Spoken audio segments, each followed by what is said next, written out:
The session is chaired by Shri Sanba Chugao, Joint Secretary, Ministry of Civil Aviation. He has been at the helm of on the development of SAF policies and the SAF framework from behalf of the government and supporting the industry in its growth. We have Mr. Sanjeev Kumar, Executive Director and Business Head, Aviation, BPCL. Mr. Kailash Rana, Vice President, Finance and Head of ESG with Indigo. A very important perspective that we get from a user perspective of how SAF is being seen by airlines. Mr. Julian Manhes, Head of SAF and CDR for Airbus, and Mr. Tuhin Sen, Head of Sustainability in India for IATA. And I'm Jodhbir, Associate Partner with KPMG.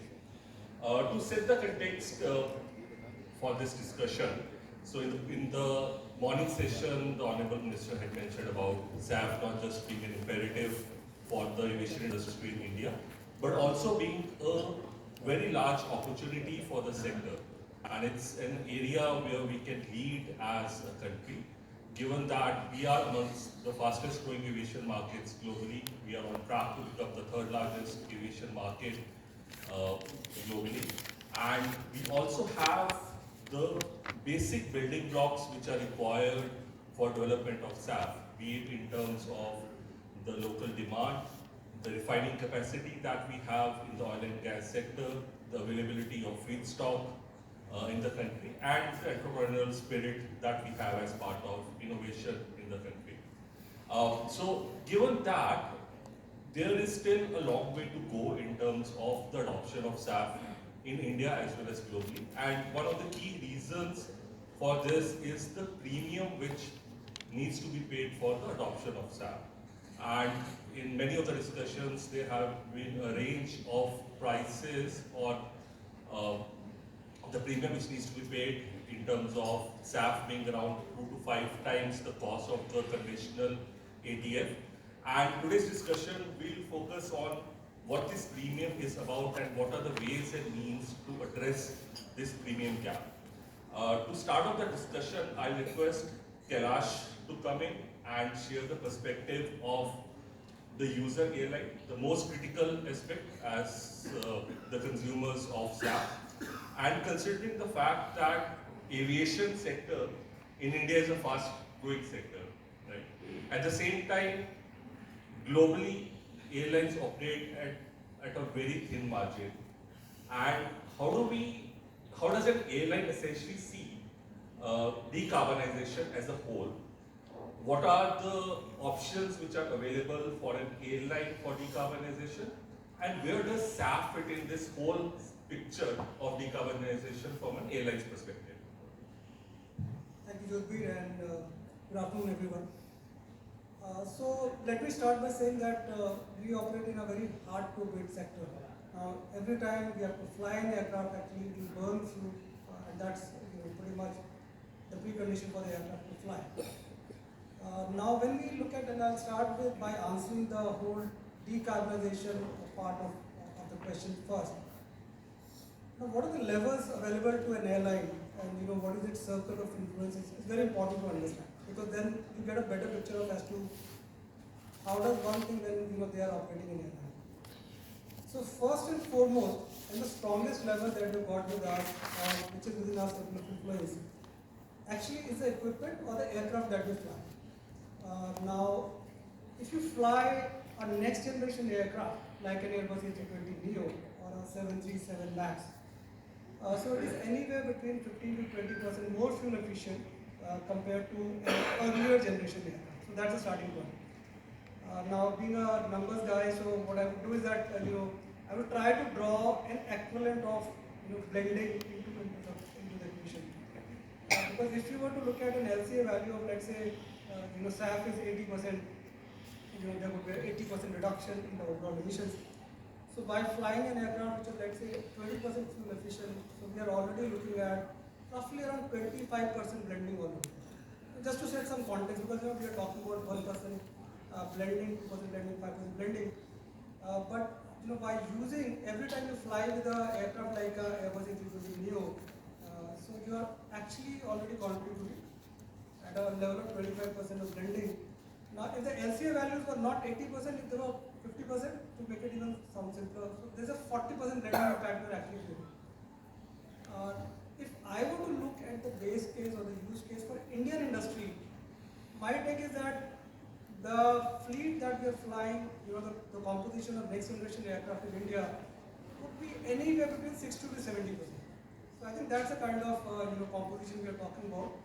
So the first point I want to make is that as far as decarbonization is concerned, the Indian aviation industry is actually leading it from the front. I don't know what the numbers are for the rest of the world, but I'm absolutely certain that we are much ahead of whether it is Europe or whether it is any other developed nation in the world as far as the decarbonization journey is concerned. And we are solving it through what is in our control, and that is by using an aircraft which is more fuel efficient. So that's one. And one can always say that this is a choice you made, but we made that choice roughly 15 years back. I think the decisions were made 15 years back. So this was all the way along was a very thought through decision, and we made those investments and we kept on repeating those decisions.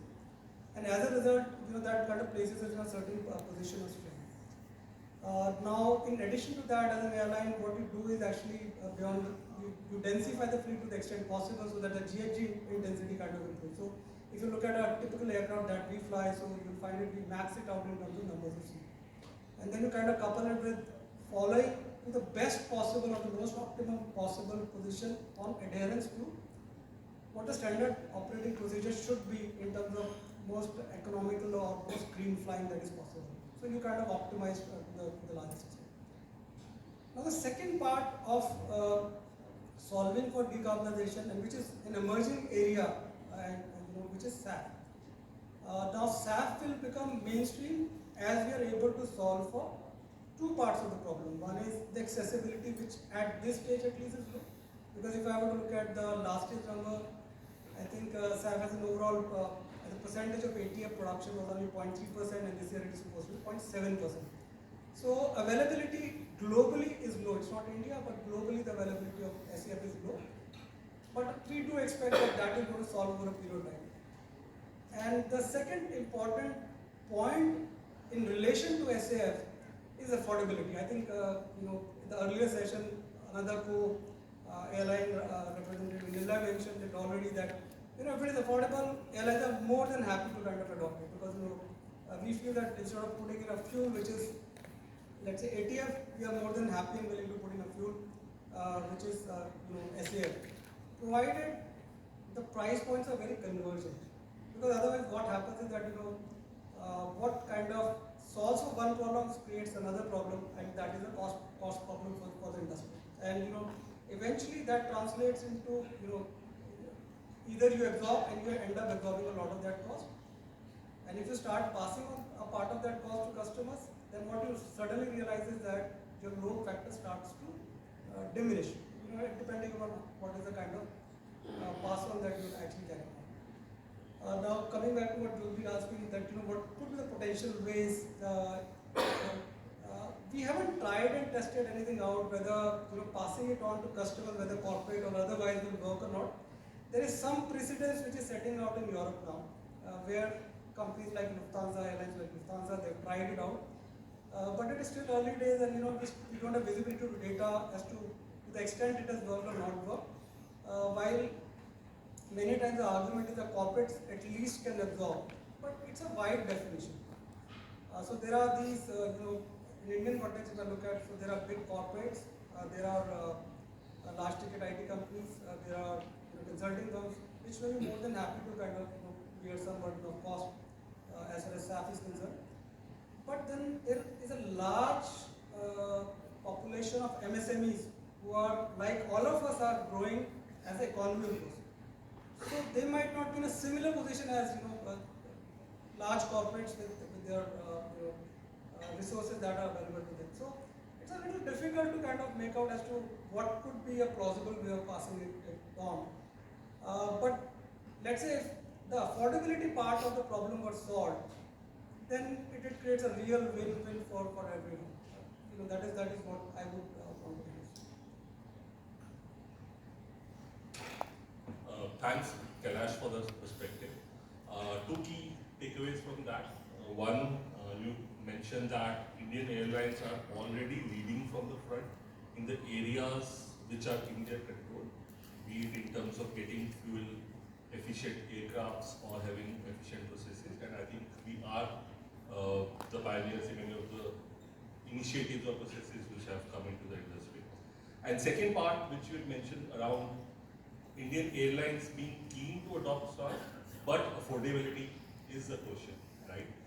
And that brings us to the question of why is it that SAF is costlier than the traditional ATF, right? And if I can bring in Sanjeev over here, and if you can shed some light on what are the main drivers for this premium which is there in SAF from a cost perspective in terms of is it a result or a factor of technology? Is it a factor of the feedstocks being available? Is it a factor of scale not being there, right?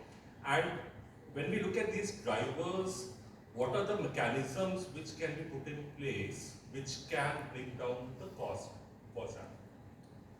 So first of all, thank you for having me here to the DGCA and FICCI for giving my input. And as you asked that green premium, see, we all know that today the SAF is being sold almost 2 to 4 times of what is the ATF price.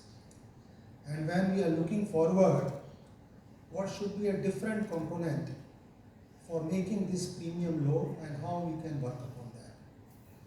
See, basically there are 4 factors for any premium in the market. One is demand, supply, finance, and to the customer, what is the carbon credit, especially going to the SAF. Demand, definitely we can look forward for working out based on the growth which is happening in the industrial aviation sector, and that too with mandate or the blending percentage which has been given by the CORSIA. So this will give a fair idea that how we are going to have a demand in the coming future. But when the demand is there, we have to see the supply. And when see the supply, again there is a 2 parameter. One is a technology available, another is the feedstock available. If we see the globally today, almost 11 technology and pathways are available, which makes SAF. But all these technology and pathway is having a different cost of investment. So when we have to decide which technology or which pathway, we have to take consideration of cost of investment. The next step comes, what is the feedstock? Because if I select a technology, the feedstock should also be supporting to me. It should be abundant in quantity so that I should not happen that I have invested and I don't have a feedstock. So feedstock and technology, if we say today, globally wherever the SAF is being manufactured is basically HEFA based, oil based. So we are definitely looking these 2 technology standalone and co-processing to move forward. But the kind of projection which we are looking, like to 2030 we will be looking minimum 5% or even more subsequent stage. So we need to have a diversification by then. So it means that we should not be only looking HEFA, we should only not be looking at UCO, we should also be looking alcohol to jet or any other technology which is going to come. So this is a combination of technology and feedstock. There is a second factor. Third factor is when such a cost of investment is happening, what is the support system? What is the finance? Like if you see today, different countries are giving a different kind of support to SAF.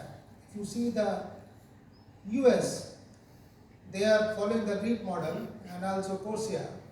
They are giving, if the 50% of GHG reduction is happening, so as of now 1.25 USD per gallon, they are that kind of their support they are giving. So we should also look when the cost of investment is high, where we can look for the viability gap funding or maybe some tax credit, something like that. And fourth is the last one, which is a part of the premium.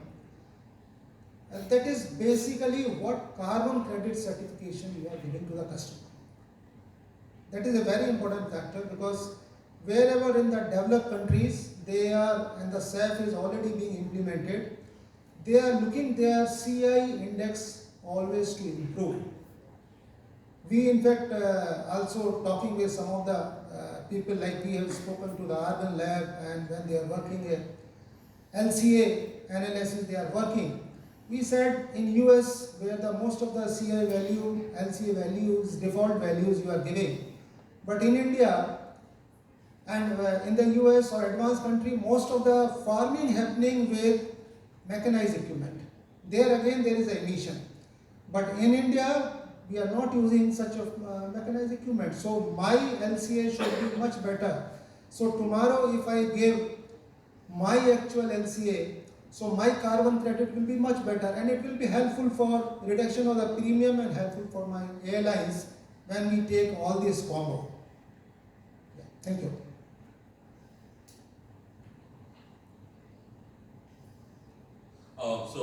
Thank you, Sanjeev. I think three key takeaways from that. One is that there is no single pathway that we need to look at. We may start off with HEFA and UCO to begin with, but that may be insufficient in terms of building capacity going forward. So other pathways, be it from ATJ to FT to ETL going forward, is something which the industry needs to look at, right? And second, two important points which you mentioned is one, there is a difference in terms of technology which is being made available over here, or which is available over here, with respect to what is that we can learn from what other global peers are doing. And the third part is in terms of what are the policy and regulatory interventions in terms of supports or mandates which have come into play, right? So for the second part, I want to bring in Julian over here. And Julian, so Airbus has deep experience in terms of adoption of SAP globally, right? And specifically from your global perspective, what are some of the key learnings which can be brought in from what is happening globally into India to increase the adoption of SAP or to reduce the green premium? So first, just to clarify, we don't produce SAF at Airbus. We just produce aircraft, helicopters, and defense platforms. But still, you're right, we've gained a little bit of experience on SAF since a couple of years ago. And I have to say, by the way, that my first time in India on SAF was 3 years ago, almost exactly 3 years ago. And I have to say I'm deeply impressed by the level of discussion, the fact that the whole ecosystem has very quickly gathered and came up with recommendations, ideas, and a general upscaling, which is very, very impressive. So kudos to you guys, you're moving really fast. So now to your question and the green premium, what is expected from a policy? You would expect from a policy to set a direction, a course. So why is that? Because you need to do business, you need certainty. And you know, it may be a technological question. In the end, it all comes down to business.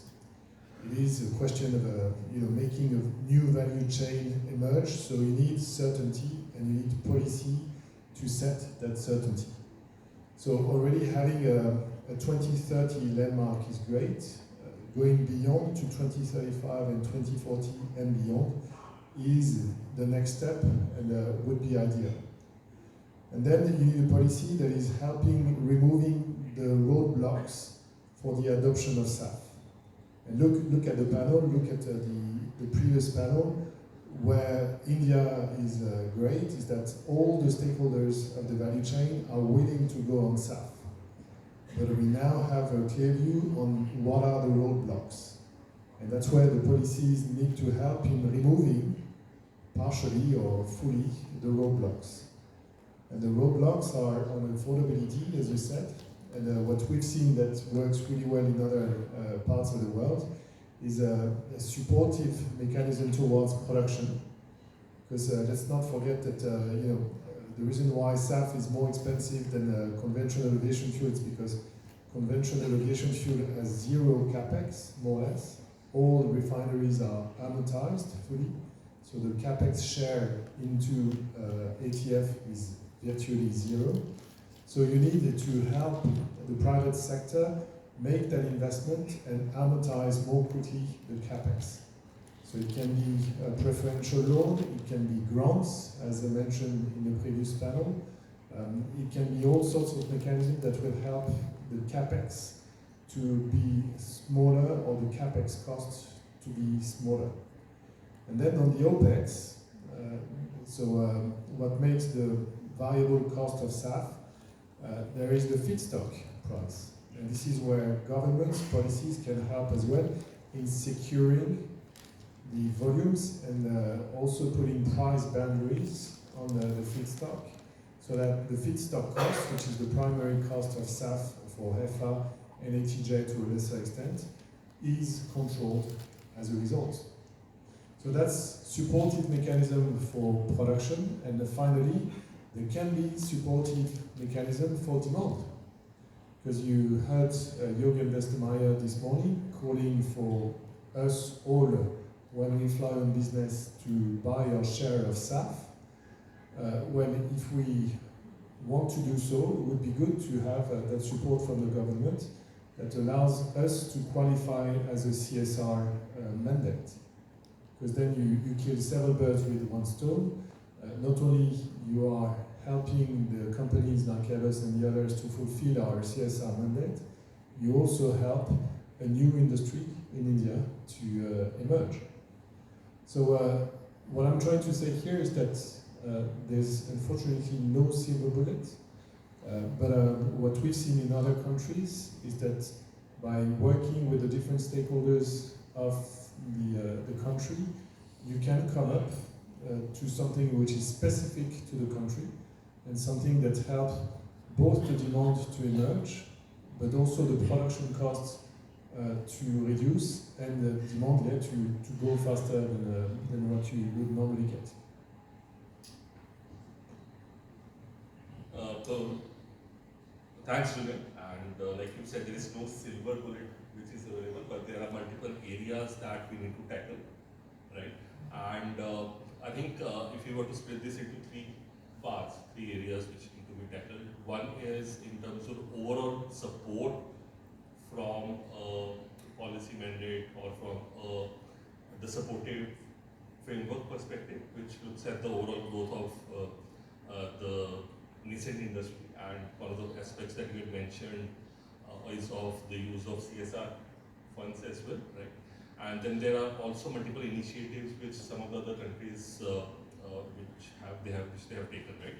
And the next two part is essentially going into the actual building blocks, which is what is and how do we reduce the capex and the opex and the availability of feedstock, right? So for the first part, to him, if I can bring you over here, from an international perspective, we have seen many of the countries like the EU or UK bring in specific mandates or policies, support initiatives, right? And what are the typical learnings that we can see and or bring from those geographies into India to ensure that we are able to address the key question, which is on the affordability of SAF, as well as support the development of this nascent industry.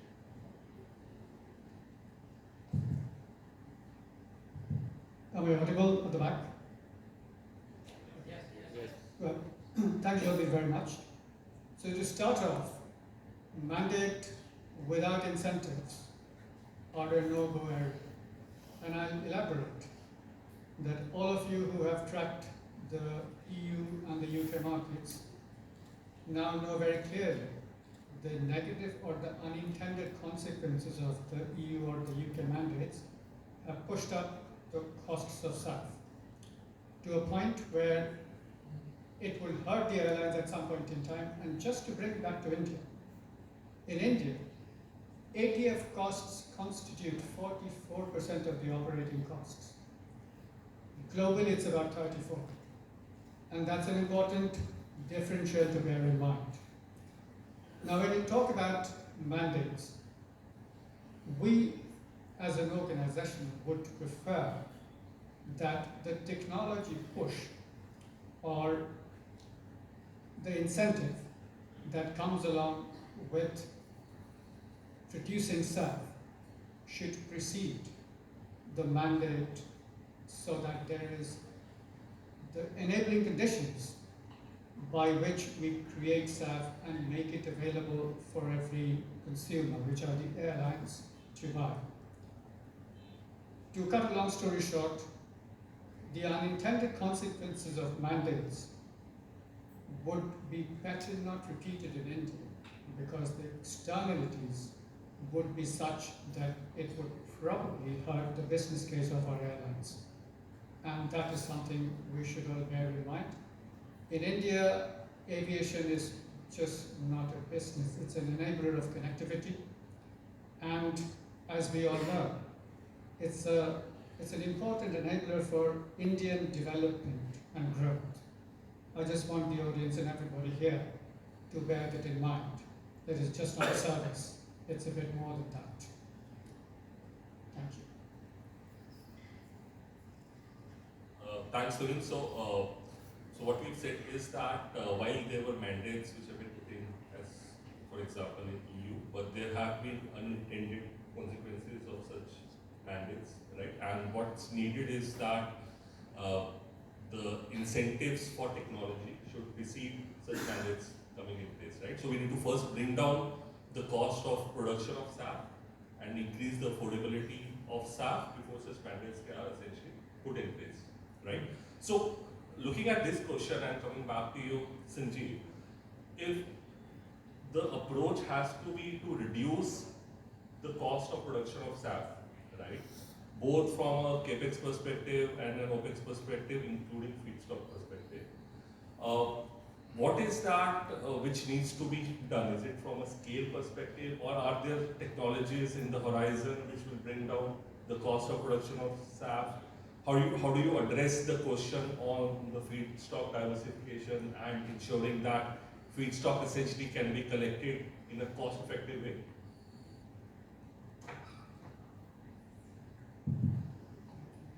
See, no doubt, going forward, and when we are looking that the cost should be optimized, so we are definitely looking for the technology which is going to be there. One is technology already there, but after some time we may find that there is a challenge in the feedstock that is basically oil based. So when we have a abundant kind of feedstock, that is the ethanol, so we can always think of the technology which is today, we can say, on the demo scale, and we are looking that it's going to be shortly in the commercial scale also. So more and more volumes of ethanol as well as a feedstock and commercial scale technology of ethanol to jet, it will definitely look for reduction of the cost, number one. Number two, we have to see optimization of feedstock. Even existing feedstock, we have to see the sourcing which is happening. Like we did in BPCL, we did a DFR of across the country, what is the oil-based feedstock available, different part of the country.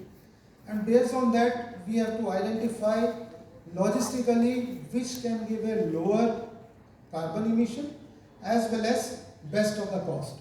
So we have identified, based on that, we are looking our refineries to go with a certain technology. Like we have identified Mumbai refinery to go as a technology for co-processing, and Kochi refinery to go with on standalone HEFA based. And subsequently, when the technology will emerge with alcohol to jet, we are also looking that Bina refinery should look for that, because nearby we have a Bargad refinery which is today producing already ethanol to, they are producing ethanol exclusively 1G, 2G, both kind of ethanol they are already producing. So we are looking at this empire value chain. When we are looking at technology, we are looking at ethanol, we are looking at feedstock, maybe different type of feedstock for different technology. And definitely going forward, if another new technology which is already on demo scales and working like minuscule solid waste, that kind of technology, or eSAF, that can also be emerging from demo scale to commercial scale. We will definitely look forward that. But today, these are the prime three: oil based and subsequently ethanol. These are the things which we are looking. Next step for reduction of the cost, we are looking that the certification like book and claim or purchase and all claim method like that, which is already certified in the CORSIA. See, we all know that like in India we are 30 plus, almost 33 international airports which is operating, and more than 70 international carrier which is operating. So every airline at every airport I cannot give the physical quantity of SAF. Moment I think on that direction, I will be emitting more carbon emission in the environment. So I will not be reducing the carbon emissions. So I am looking, can I give, let us say in Mumbai airport, I can give SAF to a particular international airline, whereas other airports I can give as a certification. So that ultimately my aim is to reduce the CO2 from the environment, and SAF is not a blending, it is a drop-in fuel. So we can say that it can replace the existing ATF itself. The quantity which is already being told by the maximum of the technology providers, up to 50% we can replace. So we can think of the pathway which we use, and we can look for the replacement of SAF with the ATF. So these are the factors which I feel that once the more and more volume will come. Today we are talking only 1%, 2%. Definitely here is the cost of the capex is good. But when we look at higher volume, 5% or more, the economy scale, dynamic pricing will definitely prevail. And I am sure that time we will be able to give much better or much improved version of any kind of premium, or even we can say the low premium. We are saying that if ethanol in plenty, then why to make an import? So we can think of 50% of ethanol, maybe the same cost of ATF. This is the vision I am thinking. But today, yes, definitely there is a challenge because of cost of investment and definitely the feedstock. So thank you, Sanjeev. Just a quick short